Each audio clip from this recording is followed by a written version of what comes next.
Dalawa naman ang patay at dalawa rin po ang sugatan sa pamamaril sa isang coffee shop sa Cebu City. Sa Lapu-Lapu City naman, sugatan po ang isang call center agent na binaril ng nakamotorsiklong salarin. Balitang hatid ni JP Soriano.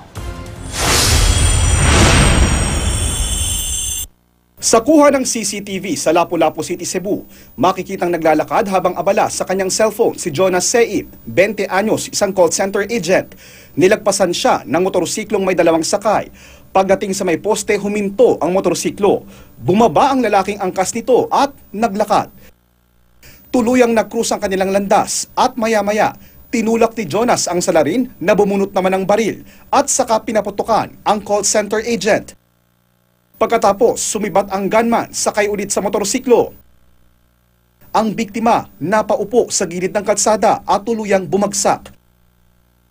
May ilang nakiisyoso pero dahil sa takot, hindi na nakialam. Pag-adto na mo, pag-istorya na mo sa biktima, so far okay naman siya, murag stable na, maka-istorya na siya, pero murag undergo siya medical operation, pag-extract sa bala nga nabilin siyang lawas. Oras na bumuti na ang lagay ng biktima, kakausapin siya ng mga pulis para madakip ang mga salarin. Kung si Jonas nakaligtas, dalawa naman ang patay sa insidente ng pamamaril sa isa namang coffee shop sa Cebu City. Base sa investigasyon, pasado alas 11 nang papasara na ang kapihan, biglang dumating ang motorsiklong may dalawang sakay. Bumaba ang isa at walang habas na namaril. Patay si John Michael Hermoso, managing partner ng coffee shop, at nakatakda pa namang lumipad pa Boston, Massachusetts sa Amerika para lumahok sa World Coffee Championship. Nasawi rin ang kaherang si Kis Ramos na isa namang working student na gagraduate na sana sa Hunyo. Bukod sa kanila, dalawang empleyado ang sugatan.